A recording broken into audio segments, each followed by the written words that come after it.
Yo, what's going on, guys? Mush back at it with another video. We've got some interesting PC gaming updates to go over in this video. I chuckle a little bit as Ubisoft, your favorite publisher, my favorite publisher, is in fact getting sued over the shutdown of The Crew. Now, to be perfectly honest, I don't think this is gonna go anywhere, but I still thought it was funny to cover. Ubisoft is sued for shutting down The Crew. Two Californian gamers are suing Ubisoft in a proposed class action lawsuit over the developer and publisher's recent shutdown of racing game The Crew, as noted on Polygon.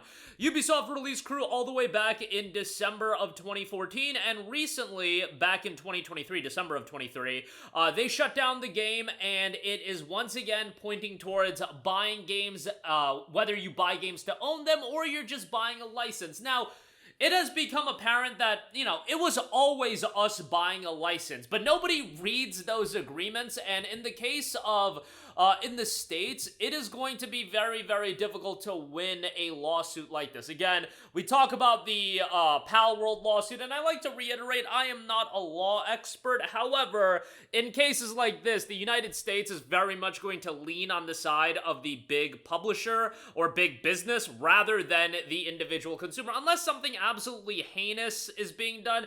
In this case, I know people are upset, but if the terminology in the, in the agreement that you initially sign up for, whatever the case may be, outlines that they have the ability to do this, yes. Is it a bit predatory? I mean, I would say absolutely in this case, and I would just think it's absolutely whack that a $60 game has no offline component. That's the major issue with The Crew, and Ubisoft seemingly is remedying that with The Crew 2 and The Crew Motorfest. They have outlined that they're gonna add offline components, but a $60 game, microtransactions, and this is a game that you would think would be playable offline. I don't know how the infrastructure works, I don't know any of that, but the idea of people spending $60 on this game, gold editions, microtransactions, and then just losing access to it, and your physical copy of the game that if you have it becoming a coaster is a little bit mind-numbing. Both plaintiffs did note that they purchased the game well into its lifespan in 2018 and 2020 respectively on physical disc. The lawsuit says neither would have purchased the game on the same terms, i.e. price, knowing the game's servers could be taken down, rendering The Crew totally unplayable. So, again, I think this is something that people are gathering around and covering the story just because Ubisoft, let's be real, a lot of people don't want the ideal things in the world to happen to them. Ubisoft these days, let's just say, doesn't have the goodwill of the consumer. And when we see stories like this, look, I don't think the plaintiffs are gonna win. I don't think this is gonna be a big W for the gaming community. However, the fact that this is even a thing, I do find a little bit humorous. And Ubisoft definitely needs to course correct, and I feel like, this might be me giving them way too much credit, but I do feel like they're making steps, small, let me reiterate, incredibly small steps in the right direction. Crew 2, Crew Motorfest, getting offline components. That has been announced. They know that this is a story, and they know they've gotten a lot of heat for it. They are also releasing their games on Steam day one. The next step for Ubisoft to continue earning, and let me reiterate that word, earning the consumer's trust, because they have to earn it. They destroyed it for so many years. They have to earn the consumer's goodwill and trust again.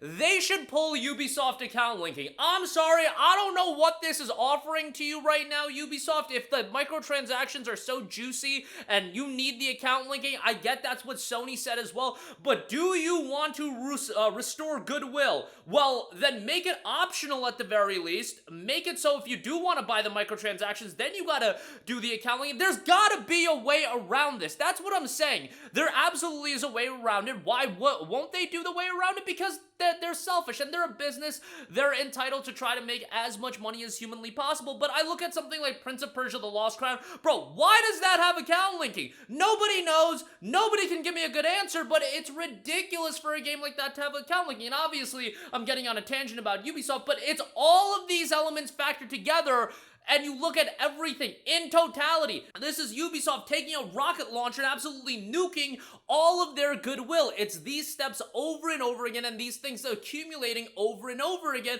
And we've been pointing out stuff like this, I feel like, for a while on this channel, but at some point, it does reach a tipping point, and I feel like with Star Wars Outlaws sales, it reached that tipping point of Ubisoft realizing that they have to course correct, delaying Assassin's Creed Shadows, saying bye-bye to the fake early access, no season pass, day one on Steam. All that stuff is great, however, the account linking is still nonsense, and shutting down games, that is something that, I get it in the case of a free-to-play game. The Crew was a $60 premium title with a lot of DLC content, a lot of microtransactions, or, additional optional content that people spent a pretty penny on. Like, let's be real here.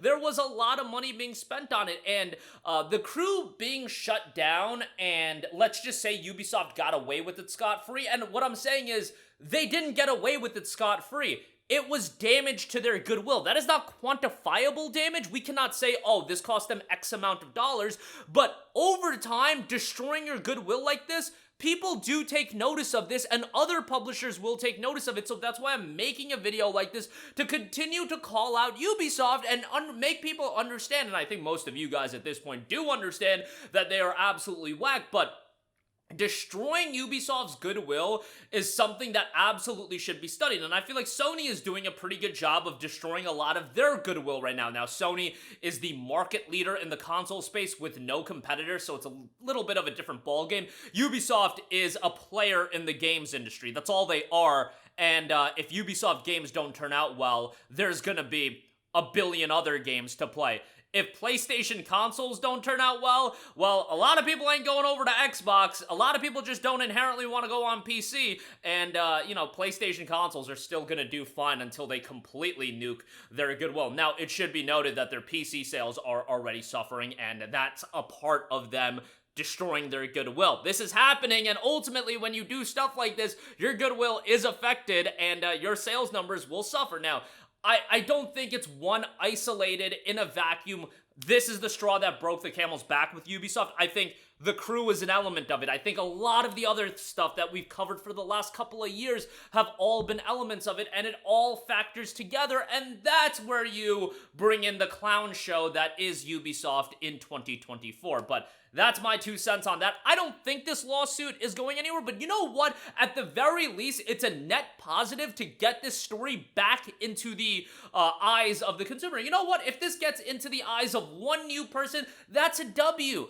Anything that Ubisoft does or has done that's negative to the consumer, like this story is, and more people know about it, and that damages their goodwill, that is a good thing, because when you do things like this, there needs to be some level of consequence, and Ubisoft is finally facing that level of consequence, and hopefully with that consequence, they will course correct and return to form, because Ubisoft used to be a great publisher. I know this seems like a foreign concept, but Ubisoft used to be a great publisher.